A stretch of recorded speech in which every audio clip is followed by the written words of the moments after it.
What's up, history buffs? Today we're diving into the question nobody dares to ask. The most brutal historical lie. Nero did not burn Rome. Forget everything you think you know, because the real story behind this is way more twisted than any Netflix series you've binged. Smash that like button if you want the raw, unfiltered truth, and let me know in the comments how far you think propaganda can actually warp history. Buckle up, because this story is about to completely blow your mind. Picture this. It's July 19th, 64 AD. You're chilling in Rome, the greatest city in the world, when suddenly, whoosh, flames start licking at your neighbor's apartment building. Within hours, what started as a small fire near the Circus Maximus has turned into an absolute inferno that's devouring everything in its path. The smell of smoke fills your lungs. People are screaming, running with whatever they can carry, and the sky has turned this apocalyptic orange-red that makes the whole scene look like something straight out of a disaster movie. Now, here's where it gets juicy. For over 2,000 years, guys, we've been told that Emperor Nero, that supposedly sadistic maniac, literally played his fiddle while Rome burned to ashes. We've been fed this image of a completely deranged ruler who was so narcissistic, so utterly psychotic, that he decided to torch his own capital city just for kicks. Hollywood ate this story up, historians repeated it like gospel, and your high school teacher probably told you about crazy Nero fiddling away while his people suffered. But hold up. Before we continue, drop a comment if you think it's even remotely possible that this story might be complete garbage. Because spoiler alert, it absolutely is. See, this isn't just about getting historical facts wrong. This is about how one of the most successful character assassination campaigns in human history worked so well that we're still buying into it today. We're talking about propaganda so effective that it survived the fall of the Roman Empire, the Dark Ages, the Renaissance, and somehow made it into your history textbook. The real question isn't whether Nero burned Rome. The real question is, who wanted us to believe he did, and why were they so damn good at selling this lie? Real talk. This next part is going to sound absolutely bonkers, but stick with me. What if I told you that not only did Nero not start the fire, but he actually rushed back to the city to personally coordinate rescue efforts? What if the guy we've been calling a monster was actually trying to save people? And here's the kicker. What if the people who spread this lie about Nero were the same people who had every reason to destroy his reputation? We're about to unpack a conspiracy that makes modern political spin look like amateur hour. But here's where things get really wild. The fiddle? That instrument that Nero supposedly played while Rome burned? Yeah, it wasn't even invented yet. The fiddle as we know it wouldn't exist for another 1,000 years. So either Nero was a time traveler, or someone made up this entire story and didn't bother checking their facts. This is just the tip of the iceberg, folks. We're about to dive into a story involving political enemies, religious revolutionaries, and a propaganda machine so sophisticated that it fooled historians for centuries. If you think you know what really happened during the Great Fire of Rome, prepare to have your mind completely blown. So grab some popcorn, because we're about to expose one of history's most brutal lies, and trust me, the truth is way more fascinating than the fiction. All right, everyone. Before we dive into the fire itself, we need to talk about the man at the center of this whole mess. Because here's the thing.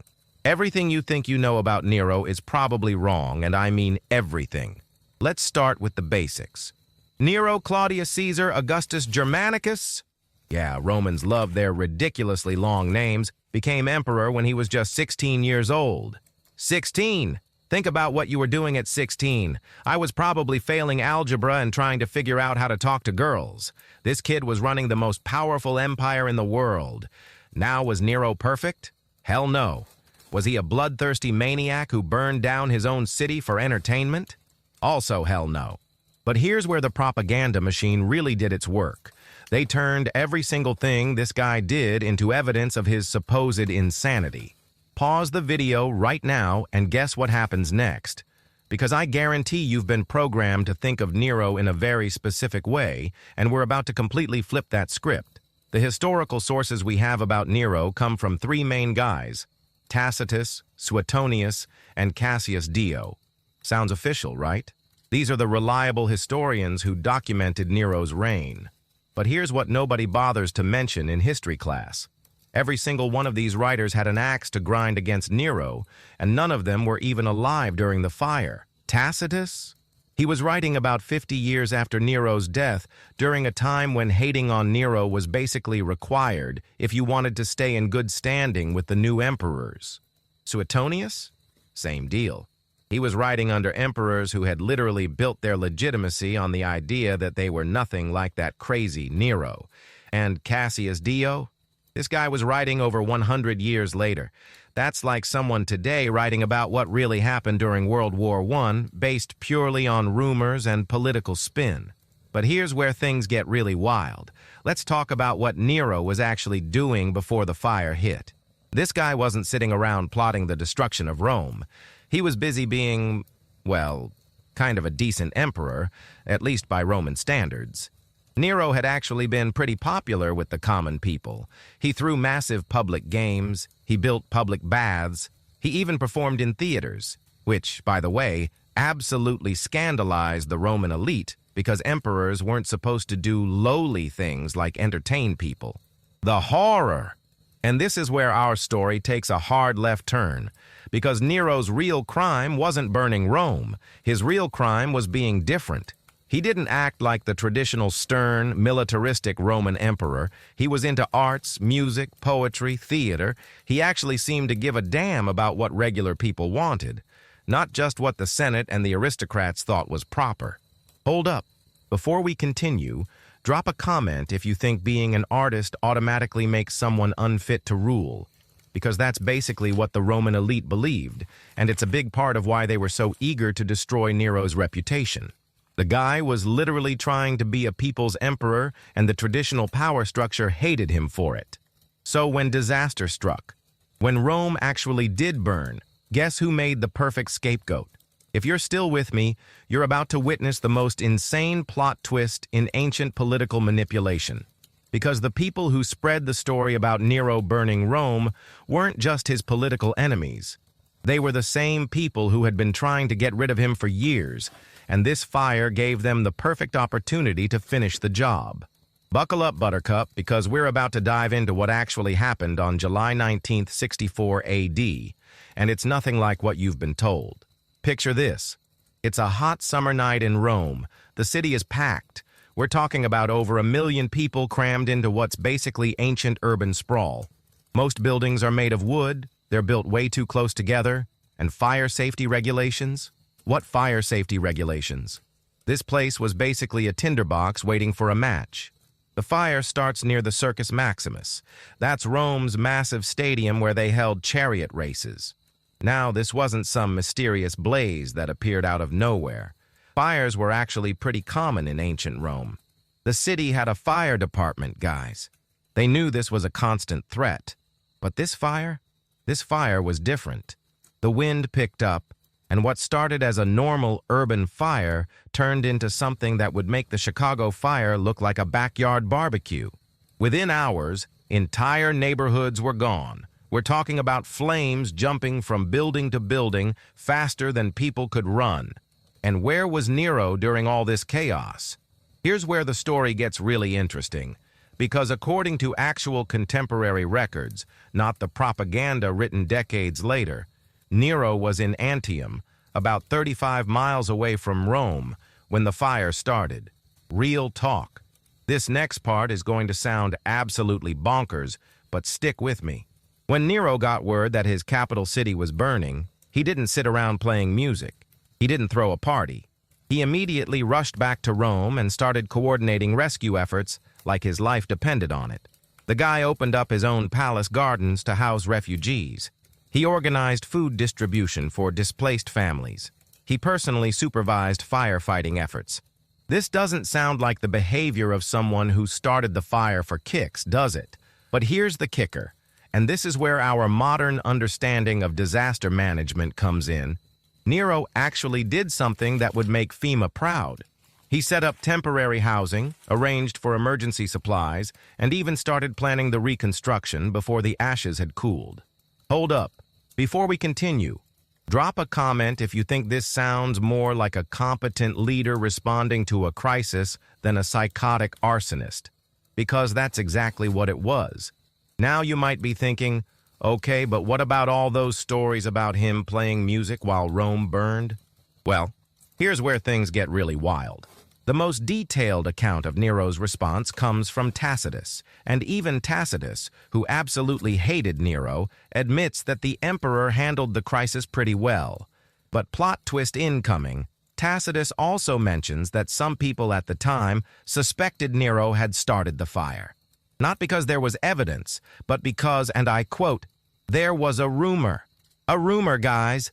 That's the foundation of one of history's most persistent lies.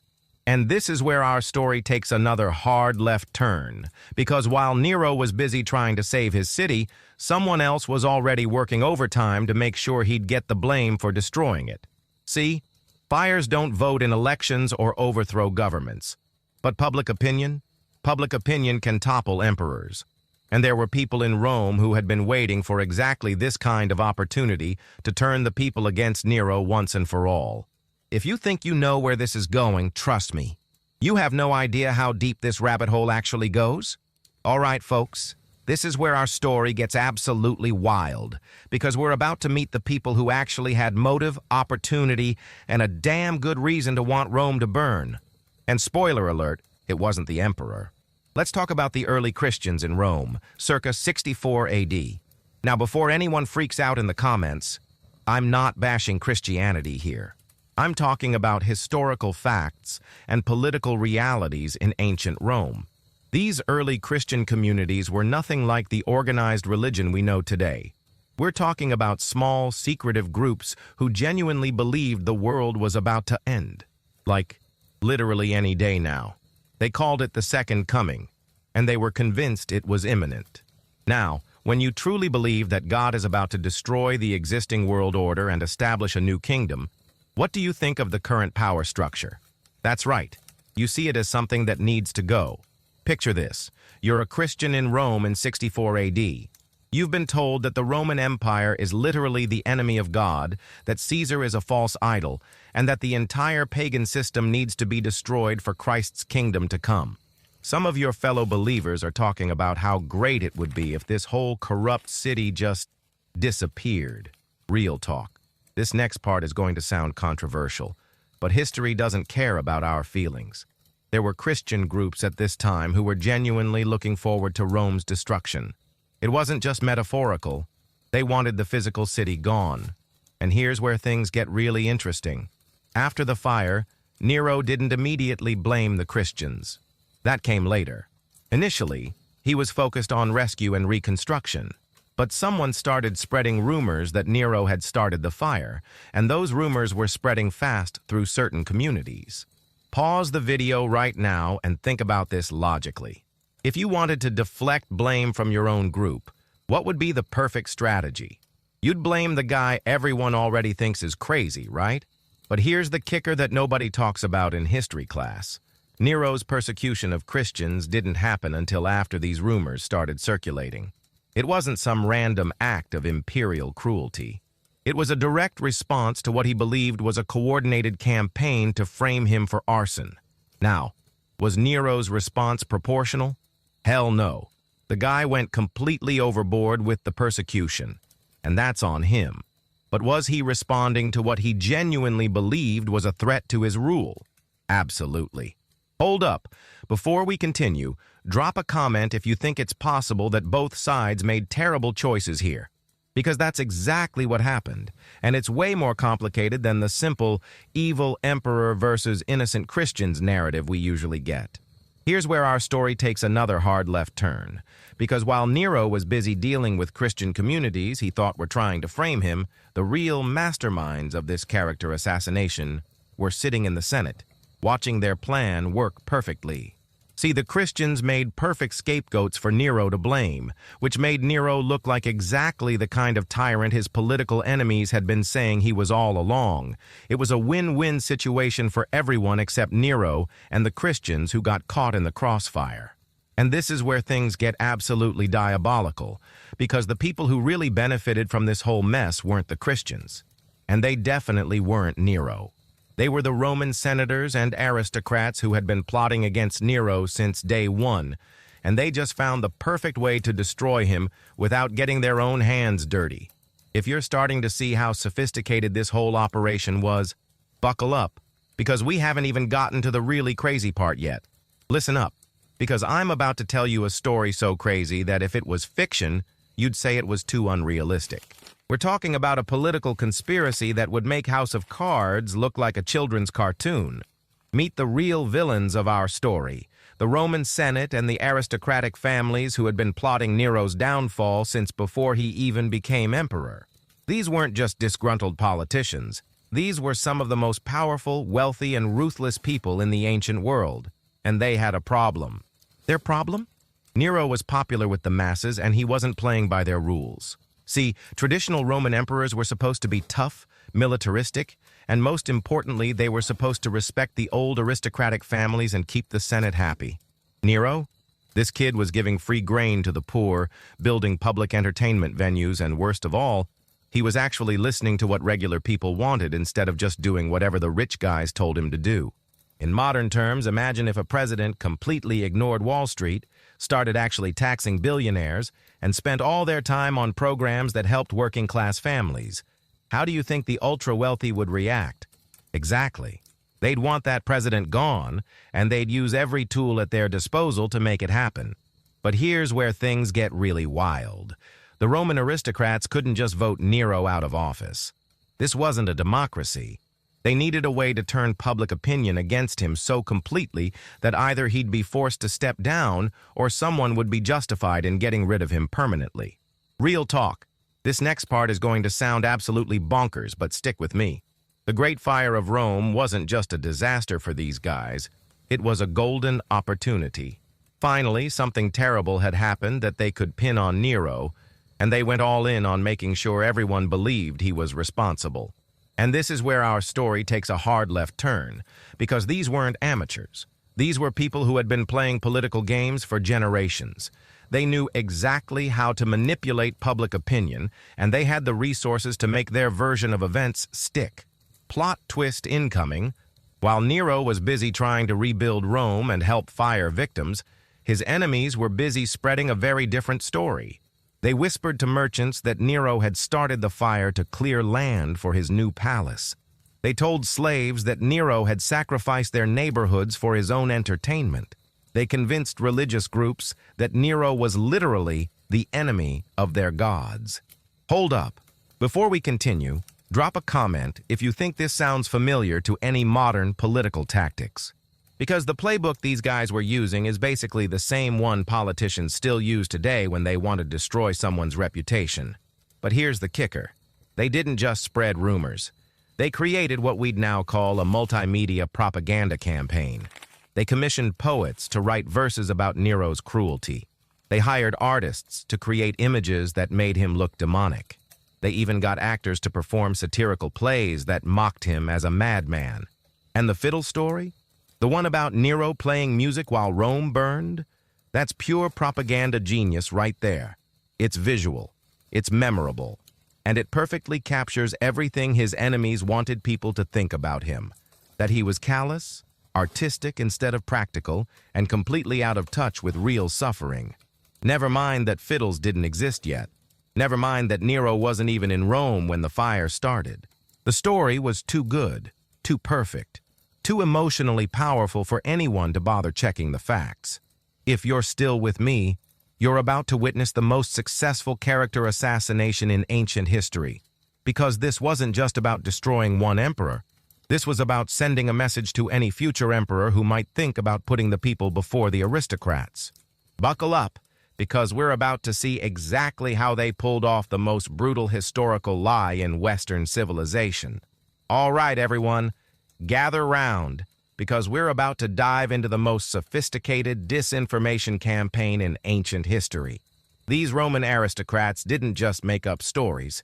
They created an entire alternate reality, and they did it so well that we're still believing their lies 2,000 years later. Here's how the operation worked, step by step, and I guarantee you'll recognize these tactics from modern politics. Step 1. control the narrative immediately. Within days of the fire, while Nero was still coordinating rescue efforts, his enemies were already spreading their version of events. They didn't wait for investigations or facts. They jumped straight to accusations. Sound familiar? Step 2. Make the lie emotionally irresistible. The fiddle story wasn't just propaganda, it was propaganda genius. Think about it. A cruel emperor playing beautiful music while his people suffer and die. It's visual, it's dramatic, it hits you right in the emotions. Who cares if it's historically impossible? It feels true, and that's all that matters. Step 3. Use trusted messengers. They didn't just spread rumors themselves. They got priests, poets, and popular entertainers to repeat their stories. When your favorite actor or your local religious leader tells you something, you're more likely to believe it than if some politician says it directly. Real talk. This next part is going to sound absolutely bonkers, but stick with me. These guys even planted fake evidence. They arranged for witnesses to come forward with stories about seeing Nero's agents starting fires.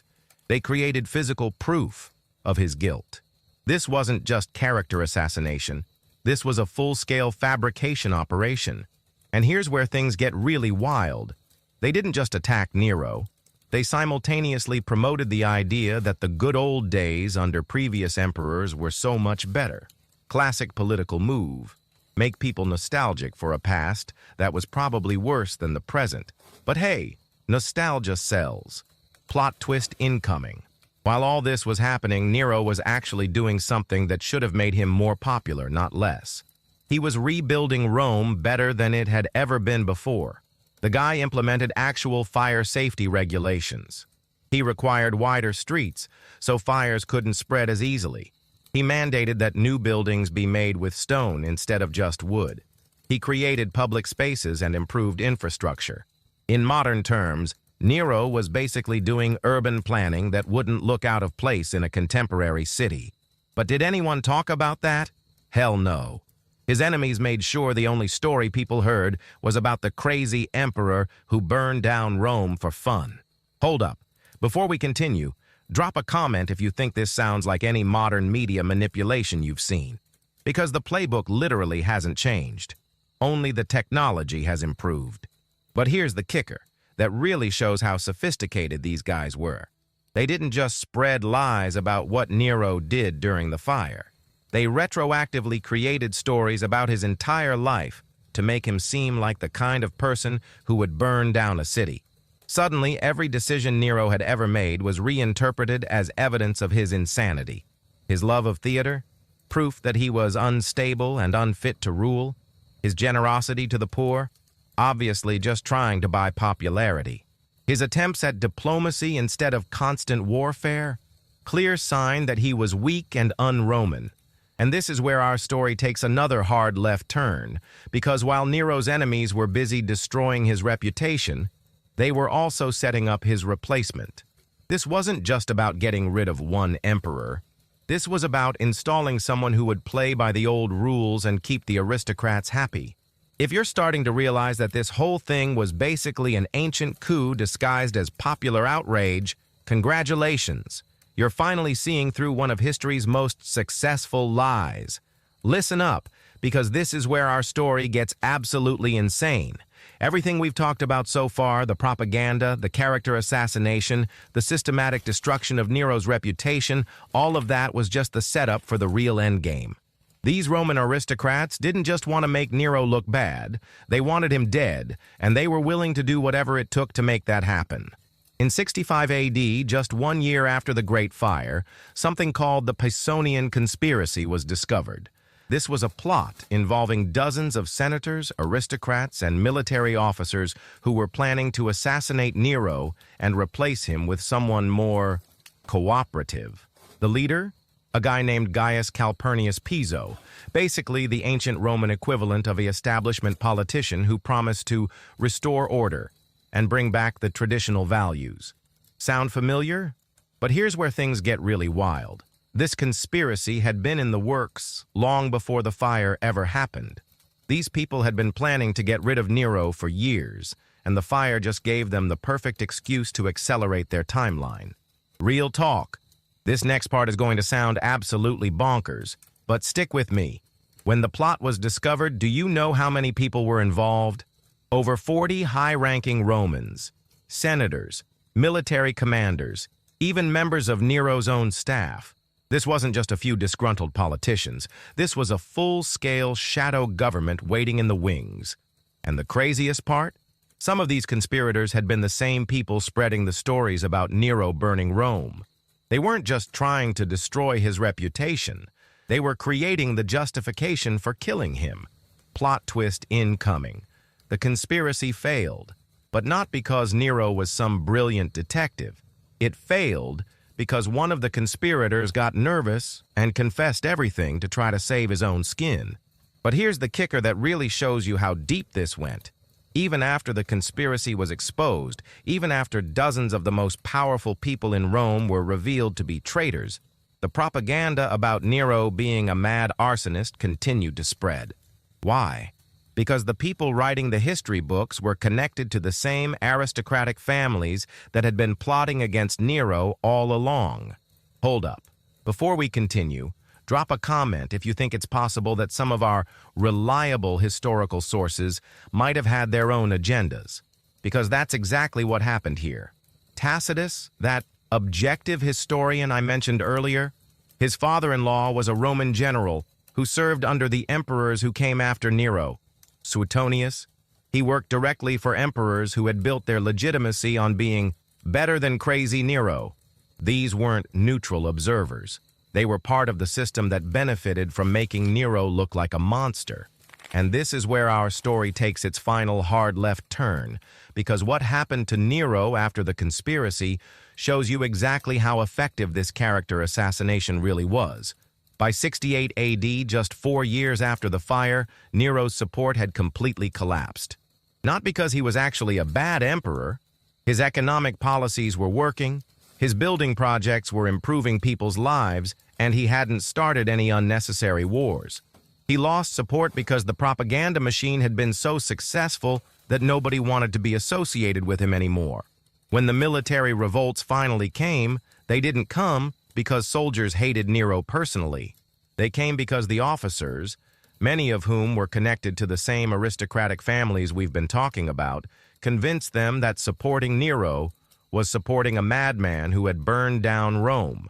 The guy ended up killing himself, not because he was defeated in battle, but because he realized that the lies about him had become more powerful than the truth. If you're still with me, you're about to witness the most tragic irony in ancient history, because what happened after Nero died proves everything we've been talking about.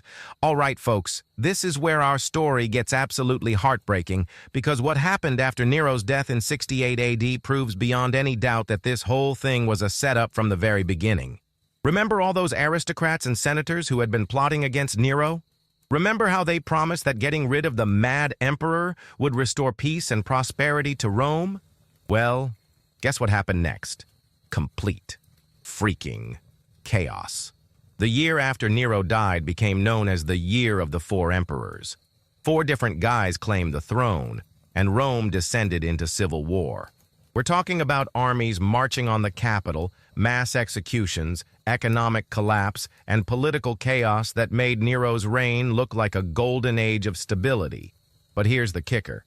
During all this mayhem, when Rome was literally tearing itself apart, did anyone say, "Hey, maybe that Nero guy wasn't so bad after all"? Hell no. The propaganda machine just kept running, because admitting they'd been wrong about Nero would mean admitting they'd destroyed the empire for nothing. Real talk. This next part is going to sound absolutely bonkers. But stick with me. The common people of Rome, the ones who had actually lived under Nero's rule, they remembered him differently than the history books do. For decades after his death, regular Romans would leave flowers at Nero's tomb. They'd whisper stories about the good emperor who had cared about their needs instead of just the needs of the rich. Some even claimed they'd seen Nero alive, hiding somewhere, waiting to return and restore justice. Plot twist incoming. The new emperors were so worried about Nero's lingering popularity with the masses that they had to actively suppress these stories. They couldn't just let people remember Nero fondly, because that would undermine their own legitimacy. And this is where things get absolutely diabolical, because the emperors who came after Nero didn't just continue the propaganda against him. They made it official policy. They commissioned historians to write definitive accounts of Nero's reign. And guess what those accounts emphasized? You got it. The crazy emperor who burned down Rome while playing his fiddle. Hold up. Before we continue, drop a comment if you think this sounds like any modern attempts to control historical narratives. Because the playbook these guys used is still being used today by people who want to make sure their version of events becomes the official history. But here's where our story takes its most ironic twist. The emperors who replaced Nero and claimed to be so much better than him? Most of them were objectively worse rulers. Vespasian, the guy who finally stabilized things, had to raise taxes massively to pay for all the damage from the civil wars. Domitian, who came later, was actually way more authoritarian and paranoid than Nero ever was. Trajan, who's remembered as one of the good emperors, spent most of his reign in costly foreign wars that drained the treasury. But did any of them get remembered as the villain who destroyed Rome? Nope, because they played by the aristocrats' rules, and more importantly, they made sure the story about evil Nero kept getting told. And here's the most tragic part. Nero's actual accomplishments got completely erased from popular memory.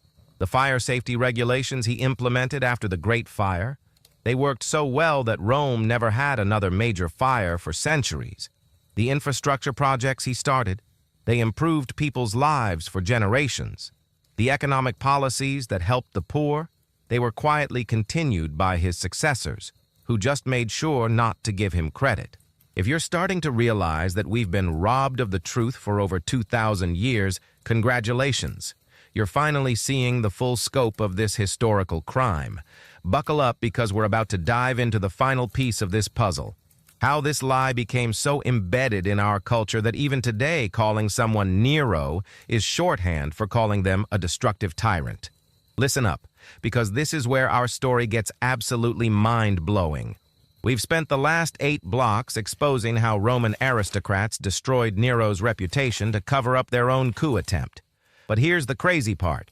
Their propaganda campaign was so successful that it literally shaped Western civilization's understanding of tyranny for the next 2,000 years. Think about it. When someone today wants to describe a leader who's destructive and out of touch, what do they say? He's a real Nero. When Hollywood makes a movie about corrupt power, who do they reference? Nero fiddling while Rome burns. When politicians want to attack their opponents, what historical comparison do they make? You guessed it. These Roman conspirators didn't just destroy one emperor. They created a template for how to destroy anyone's reputation that's still being used today. Real talk. This next part is going to sound absolutely bonkers, but stick with me. The Nero burning Rome story became so iconic that it survived the fall of the Roman Empire, got passed down through the Dark Ages, was repeated during the Renaissance, and somehow made it into modern textbooks without anyone seriously questioning whether it was actually true. We're talking about a lie that has literally outlived the civilization that created it. And here's where things get really wild.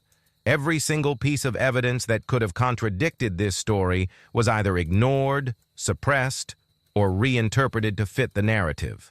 Archaeological evidence showing that Nero's post-fire reconstruction actually improved Rome? Ignored. Contemporary accounts that praised his disaster response?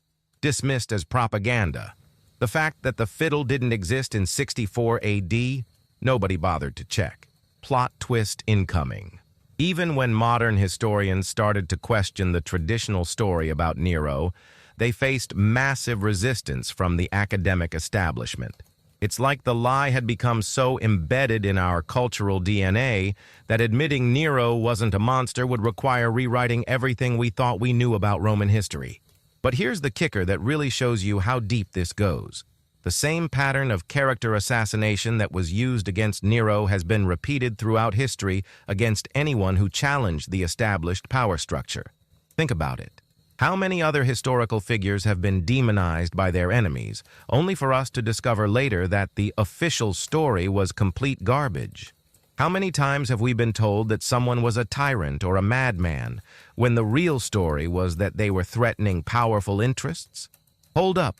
Before we continue, drop a comment if you can think of any modern examples where someone's reputation was systematically destroyed by people who had something to gain from bringing them down.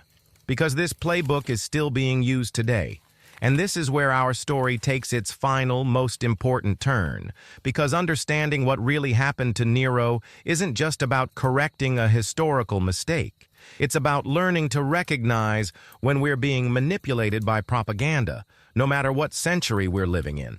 The techniques that Roman aristocrats used to destroy Nero, controlling the narrative, using trusted messengers, creating emotionally powerful lies, planting fake evidence, retroactively reinterpreting everything their target had ever done. These are the same techniques used by anyone who wants to destroy someone's reputation today. The only difference is that now we have social media, 24-hour news cycles, and AI-generated content to make the manipulation even more sophisticated. If you're still with me, you're about to hear the most important lesson from this entire historical investigation. Because once you understand how this 2,000-year-old lie was created and maintained, you'll never look at official narratives the same way again.